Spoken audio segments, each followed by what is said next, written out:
So bear with me. We're going to start the review in a couple of seconds. I'm just going to go get some water.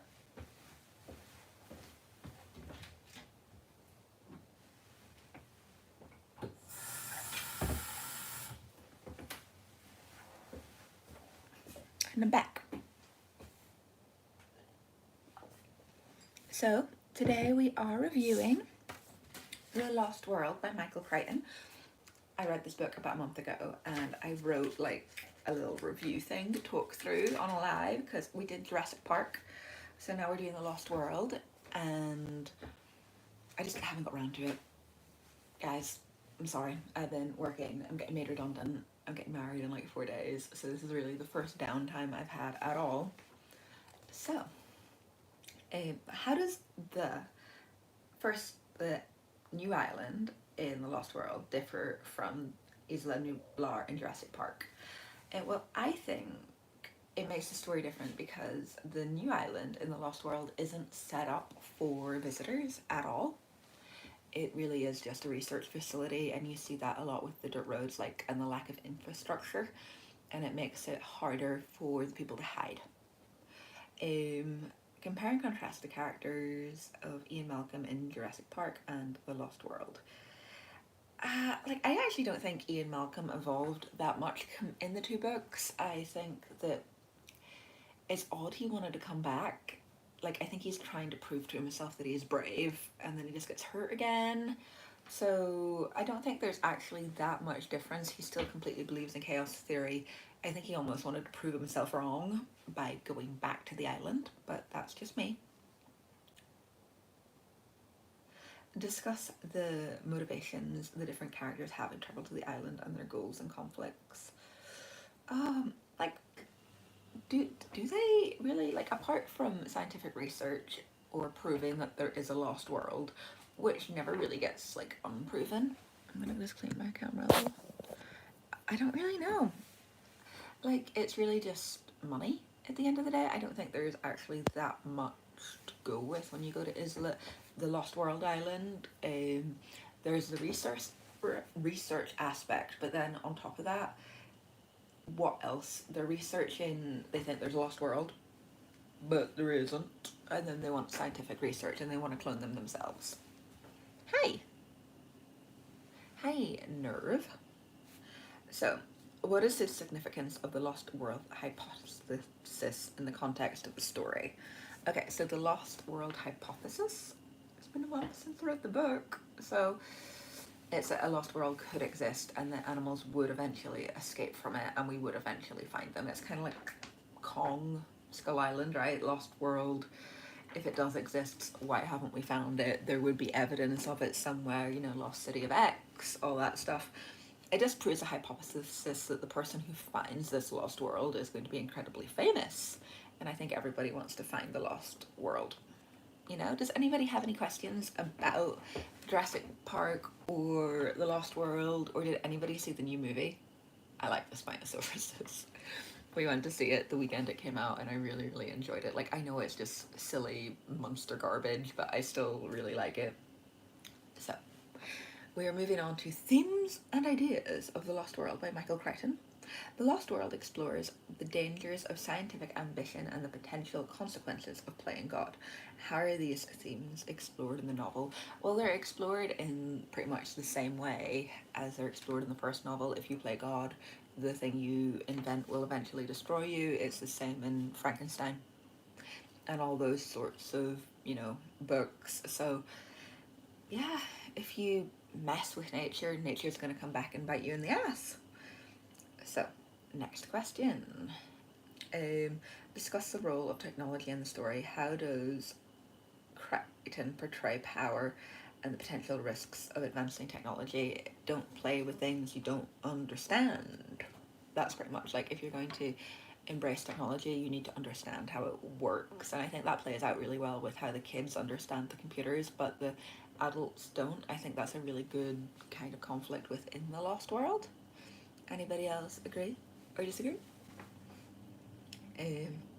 What does the novel suggest about the relationship between the humans and nature? How do the characters interact with the prehistoric system? well, humans interact with nature because they view it through their own perspective and how it will affect them, not how it affects each other. I think a good example of that is when the raptors won't enter the territory of the T-Rex in the book, but they only do it at like night. And I think, you know, that's not something that someone who isn't very familiar with wild animals wouldn't think about straight away. And that definitely plays out to some extent. So I enjoyed that. Um, the novel features a variety of dinosaurs. How does Crichton portray them? Are they simply monsters or are they presented with more complexity? Yeah, he definitely goes in a different direction here with them. He kind of said at the end of the Jurassic Park book when the raptors are nurturing their eggs, but here you definitely see it with the T-Rex, the two T-Rex mothering their eggs and their chicks and feeding them wounded but live offspring. They're seen as actual animals with animal behaviors like nurturing. Hi, Antwis. Whereas in the first book, they are definitely more monstrous, and the only animals you see at all being nurturing is at the very end. So this book definitely takes on a new perspective when it comes to dinosaurs and how they could be maternal and also have social constructs, like there's hierarchies as there is in any pack. So I think that's interesting, and you see it more in the Lost World than you do in Jurassic Park, you know. um how does the novel address the themes of survival? What strategies do the characters employ to stay alive in the island? They hide, right? It's pretty simple. They hide. You know, like, what else is there to say? You know, there are other strategies, like they use technology, they use the cars. Hi, Kratos. They use the infrastructure that's been left on the island. They use their brains, but their brains are big enough that they find good ways to hide. You know. Oh, I wish. um, specific detailed scenes. Analyze the scenes or the baby T-Rexes. Like, I really like the baby T-Rexes. I read Jurassic Park like maybe 9 times, but I only actually, this is my second reading of The Lost World. I used to have the Jurassic Park book when I was like a teenager, so I read it like constantly, a bit like Jaws. Like, I just read it. Whereas this one I've only read a couple of times, so I'm not familiar with every scene like offhand. But the scene with the little baby T-Rexes, and they're all fluffy and they make like weird turkey noises. Love it. Um, and I think it's really good because it's the first time I think I've seen, like, outside of like Walking with Dinosaurs, animals being nurturing. You look like Emma Gwen. It's the hair. I made a short the other day and people were saying that my hair was a wig. It's not a wig. It's attached to my head, but it does look slightly wig-like because I have so much of it. Okay, moving on to the next section. Anybody got any questions about dinosaurs?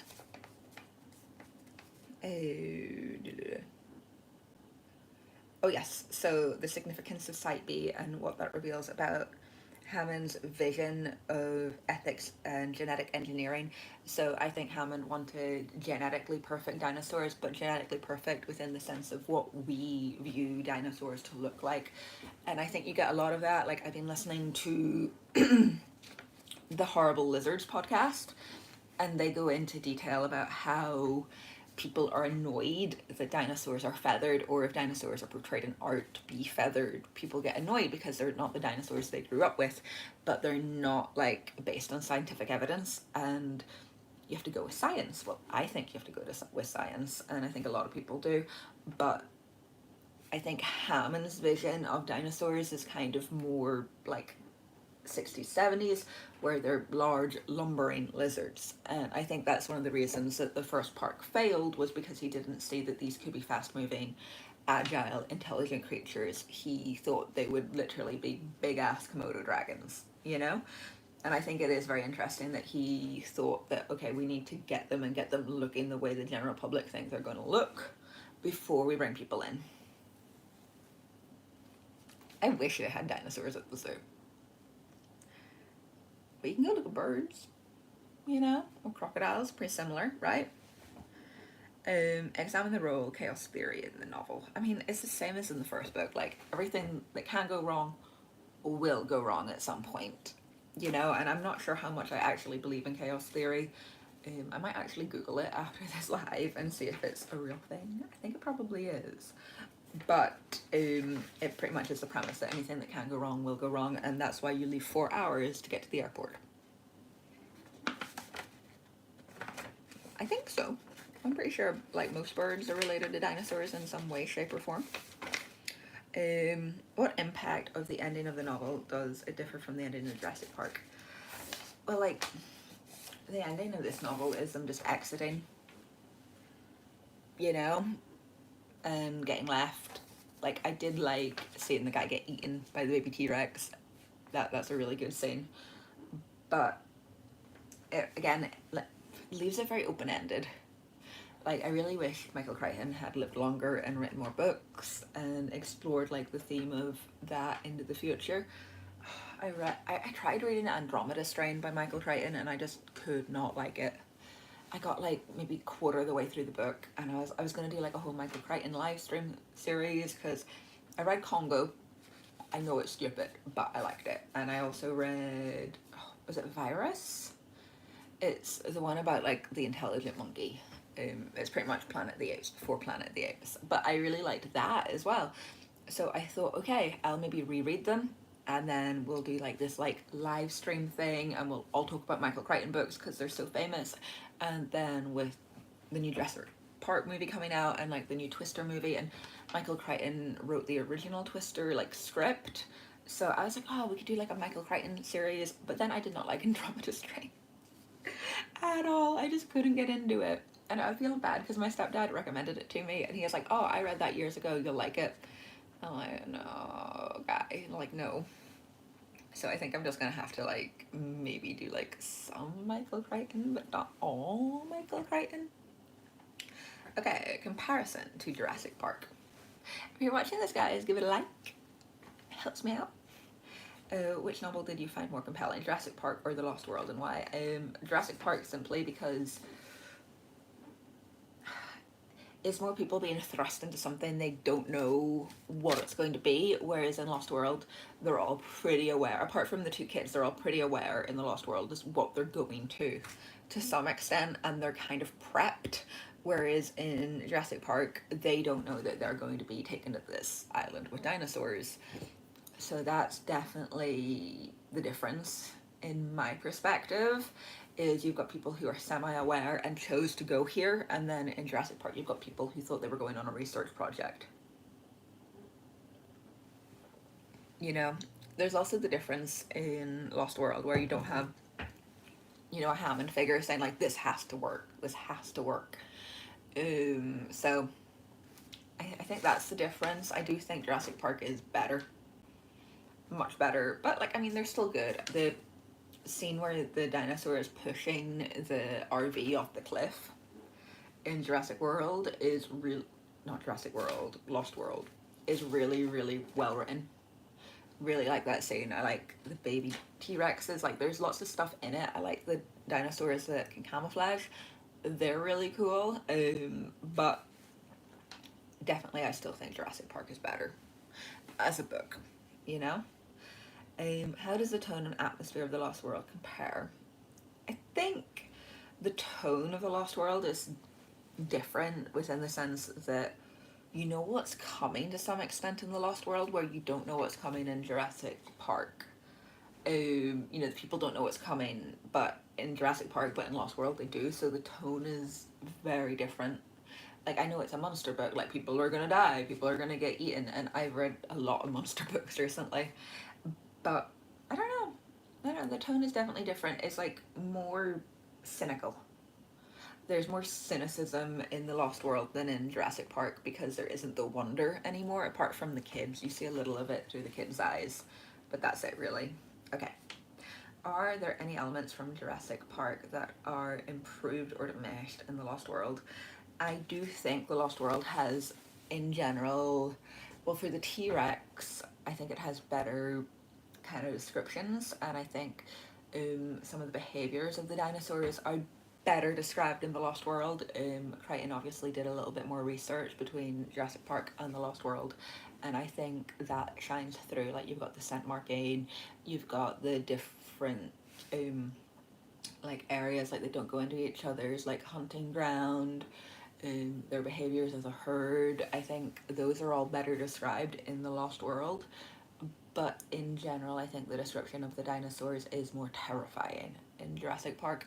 My favorite scene in Jurassic Park, the book, is where the T-Rex puts his tongue out into the waterfall and surrounds Timmy's head and starts pulling him forward like that into his mouth before the tranquilizer takes effect.